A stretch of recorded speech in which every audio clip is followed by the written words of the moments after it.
When the left loses an election, yes, they grumble about it and they say things they shouldn't, like he's an illegitimate president. They don't actually try to stay in office. Kamala Harris. Hang on a second. Bill, if Hillary Clinton and the Democrats got their way when they were challenging Trump and saying he was an illegitimate president in 2016, and they somehow got that bullshit Steele dossier to somehow, which was, by the way, all completely nonsense. You watch too much Fox News. No, I don't watch Fox News at all. I legitimately do not watch Fox News. Well, you're getting this. Hold on a second, Bill. The fiery showdown between Bill Maher and Zachary Levi has set the internet ablaze. In a no-holds-barred debate, Levi takes on Maher, challenging his perspectives with razor-sharp arguments and fearless conviction. Refusing to back down, Zachary Levi counters Maher's points with wit, clarity, and a passion that has fans cheering him on. This intense exchange highlights the growing polarization in modern discourse. Clips of Levi destroying Maher are dominating social media, sparking widespread debate about who truly won the argument. For fans of both figures, this confrontation has become a defining moment, drawing attention to the deep divides in political and cultural narrative. With viewers taking sides, many are praising Levi's bold stance and unapologetic defense of his beliefs. Meanwhile, Maher's willingness to host such fiery discussions on his own show adds to the drama, making this clash an unmissable TV moment. Whether you're a fan of Bill Maher, Zachary Levi, or simply someone who loves a heated exchange of ideas, this debate delivers unforgettable fireworks. Don't miss the debate that everyone is talking about, the battle of wit, logic, and ideals that's taken the internet by storm. The lies, right? And we got to have grace with people because they are also in their hearts. They think they're voting for the right thing. They think they're fighting for the right thing. No, they've just been deceived. Again, and maybe we have. I think MSNBC is a giant problem at this point. But don't tell me that Tucker Carlson isn't. I don't know that Tucker Carlson is more of a problem. I think Tucker Carlson might be... No, seriously, hear me out. Oh, it's okay. Tucker Carlson is at least saying things he actually believes and that I think he's done a lot of research. We actually have proof that is not the case because you must have seen this story. You seem so well informed. I'm pretty well informed, but I don't catch everything. You're very well informed. I don't catch everything. Okay. It came out, his text came out in the lawsuit. I mean, Fox News had to pay $780 million. You remember this after the 2020 election? Because they claimed falsely about election stealing stuff that Trump had trumped up to get them to say, and Tucker Carlson, we have his private text where he's saying that he absolutely doesn't believe this. And he's savaging Trump. So that's how we know he's full of shit, because we have it. We have the actual text in complete diametrically opposition to what he was saying on the air about, Dominion voting systems and all this bullshit that they tried to. And again, this is the main difference between the left and the right here.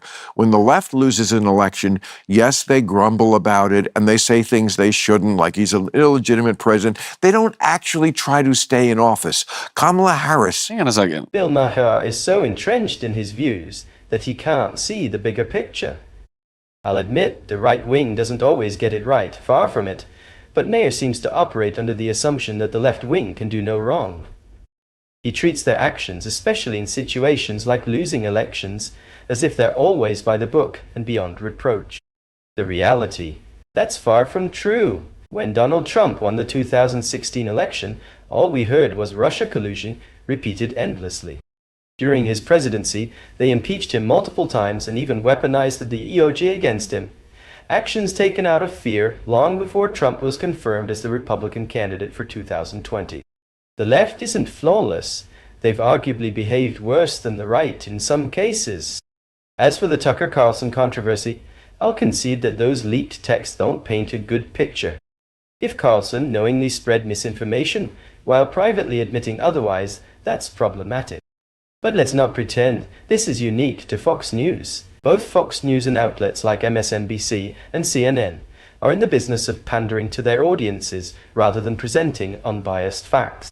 Mainstream media, whether left or right-leaning, thrives on regurgitating what its viewers want to hear, reinforcing echo chambers rather than fostering genuine critical thinking. If you're consuming mainstream media, you're likely not interested in facts or logic. You're there to have your views reaffirmed. That's exactly what Fox News was doing, and perhaps they were catering to Trump's narrative to some extent. Honestly, I don't even care that much about the specifics of Carlson's texts.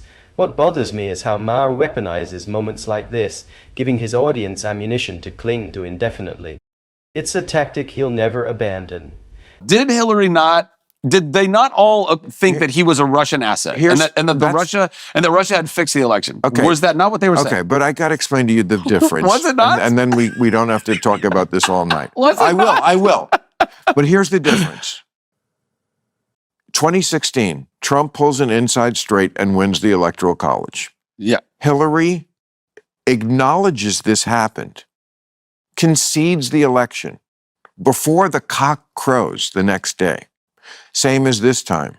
Kamala Harris conceded the election, said, I lost. There's no lawsuits. There's no demanding recounts. There's none of this bullshit. I trust the system and I say the other guy won. Now, what happened after that, the Russia thing, first of all, that's completely debatable. But if you really think that there's some sort of equivalency here between after the guy who you admit won the election is in office, carping about him, saying, oh, the election was unfair because of this or that, that has gone on throughout history. But nobody has done what he did, which is he still has not conceded the 2020 election. Took it to court 63 times, was laughed out of court 63 times, pressured the Justice Department to not, asked his supporters to march on the Capitol.